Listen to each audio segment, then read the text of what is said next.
അസ്സലാമു വറഹ്മത്തുള്ളാ അൽഹംദുലില്ലാ വസ്സലാത്തു വസ്സലാമു അലാ റസൂലില്ലാ വഅലാ ആലിഹി വ അസ്ഹാബിഹി അജ്മഈൻ അമ്മാ ബഅദ്. പ്രിയപ്പെട്ട വിശ്വാസികളെ, വിശ്വാസിനികളെ, റബ്ബിനെ ഭയപ്പെട്ടുകൊണ്ട് ജീവിക്കണമെന്ന് എന്നെയും നിങ്ങളെയും ഓർമ്മപ്പെടുത്തുകയാണ്, വസിയത്ത് ചെയ്യുകയാണ്. നാം അനവധി ബന്ധങ്ങൾ ഉള്ളവരാണ്. രക്തബന്ധം, സുഹൃത്ത് ബന്ധം, ദാമ്പത്യബന്ധം, കുടുംബബന്ധം, ആദർശബന്ധം, അയൽപക്കബന്ധം, ഇങ്ങനെ തുടരുന്നു അതിൻ്റെ പട്ടിക. നിമിഷ നേരങ്ങളെ കൊണ്ട് ഒരു പുതിയ ബന്ധം ഉണ്ടായേക്കാം. ഒരു വാക്ക്, ഒരു നോട്ടം, ഒരു ഇടപെടൽ. പക്ഷേ ആ ബന്ധം നിലനിർത്താൻ ജീവിതകാലം മുഴുവൻ കഠിനമായി പരിശ്രമിക്കേണ്ടി വന്നേക്കാം. ഏത് ബന്ധത്തിൻ്റെയും അടിത്തറ സ്നേഹവും വിശ്വാസവും പരസ്പര ബഹുമാനവുമാണ്. ബന്ധങ്ങൾ വലിയ കെട്ടിടങ്ങൾ പോലെയാണ്. പണിയാൻ അഥവാ അത് നിർമ്മിക്കാൻ നീണ്ട വർഷങ്ങൾ വേണ്ടിവരും. എന്നാൽ തകർക്കാൻ ഒരു നിമിഷം മതി. വലിയ പ്രശ്നങ്ങളൊന്നും ഇല്ലാതിരുന്നിട്ടും ആഴമേറിയ ആത്മബന്ധമുണ്ടായിരുന്നവർ പതിയെ അകലുന്നത് നാം കാണുന്നു.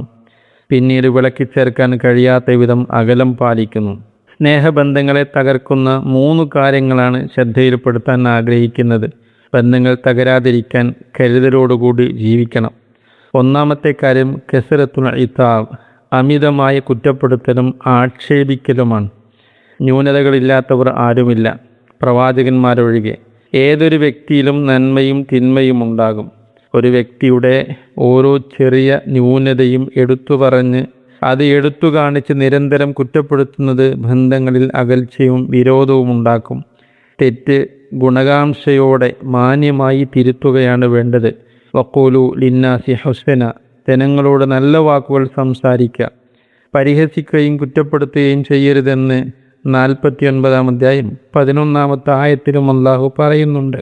യാ മാശറ മൻ ആമന ബിലിസാനിഹി വലം യുദ്ഖിലുൽ ഈമാൻ ഖൽബുഹു ലാ യഅതാബുൽ മുസ്ലിമീന വലാ തത്തബിഉ ഔറാത്തിഹിം.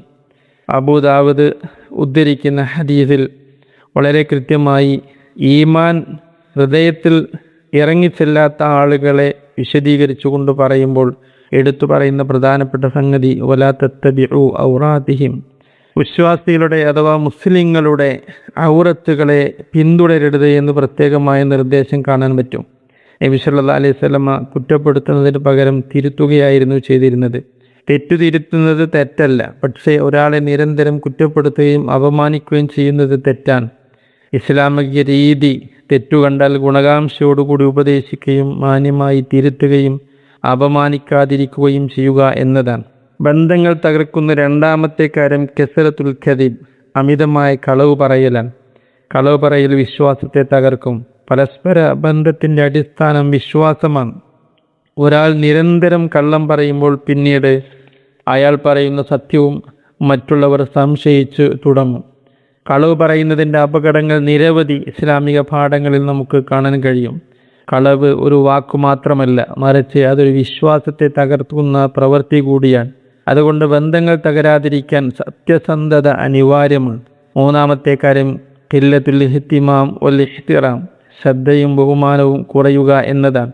ഏതൊരു വ്യക്തിയും അവഗണന വെറുക്കുകയും പരിഗണന ആഗ്രഹിക്കുകയും ചെയ്യുന്നു. മറ്റൊരാളുടെ ആവശ്യങ്ങൾ, അവകാശങ്ങൾ എന്നിവ പരിഗണിക്കാതിരിക്കുകയും ബഹുമാനിക്കാതിരിക്കുകയും ചെയ്യുന്നത് ബന്ധങ്ങളിൽ അകൽച്ചയുണ്ടാക്കും.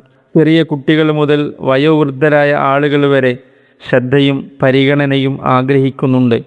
അതുകൊണ്ടാണ് പ്രവാചകൻ സല്ലല്ലാഹു അലൈഹി വസല്ലം പഠിപ്പിക്കുന്നത്, ലൈസ മിന്ന മല്ലം യർഹം സ്വഗീറന വലം യുവഖിർ കബീറന. വലിയവരോട് ആദരവ് കാണിക്കാത്തവനും ചെറിയവരോട് കരുണ കാണിക്കാത്തവരും നമ്മിൽപ്പെട്ടവനല്ല എന്ന പ്രവാചകൻ്റെ അധ്യാപനം വളരെ ശ്രദ്ധേയമാണ്. ഒരു ചെറിയ പുഞ്ചിരി, സ്നേഹപൂർവമായ സംസാരം, ഒരു ചെറിയ ശ്രദ്ധ കാണിക്കൽ, പ്രായമായവരെ ആദരിക്കൽ, ചെറിയവരോട് കരുണ കാണിക്കൽ, ഇവയെല്ലാം ബന്ധങ്ങളെ ശക്തിപ്പെടുത്തുന്ന കാര്യമാണ്. ചുരുക്കത്തിൽ ബന്ധങ്ങളെ തകർത്തു കളയുന്ന കുറ്റപ്പെടുത്തൽ അഥവാ ആക്ഷേപിക്കൽ, കളവ് പറയൽ, ശ്രദ്ധയും ബഹുമാനവും ഇല്ലായ്മ തുടങ്ങിയവ നമ്മുടെ ജീവിതത്തിൽ നിന്ന് മാറ്റിവെച്ച് സുദൃഢമായ ബന്ധങ്ങൾ നിലനിർത്താൻ നാം പരിശ്രമിക്കുക. അള്ളാഹു സഹായിക്കട്ടെ. വാഖിറു ദഅ്വാനാ അൽഹംദുലില്ലാഹി റബ്ബിൽ ആലമീൻ. അസ്സലാമു അലൈക്കും വറഹ്മത്തുള്ളാഹി. വിസ്ഡം ഇസ്ലാമിക് ഓർഗനൈസേഷൻ അവതരിപ്പിക്കുന്ന നേർവഴി എല്ലാ ദിവസവും ഏതാനും മിനിറ്റുകൾ സാമൂഹിക, വൈയക്തിക, കുടുംബരംഗങ്ങളെ വിശകലന വിധേയമാക്കുന്നു. അറിയുക, അറിയിക്കുക. നേർവഴി. Peace Radio. Tune to reality.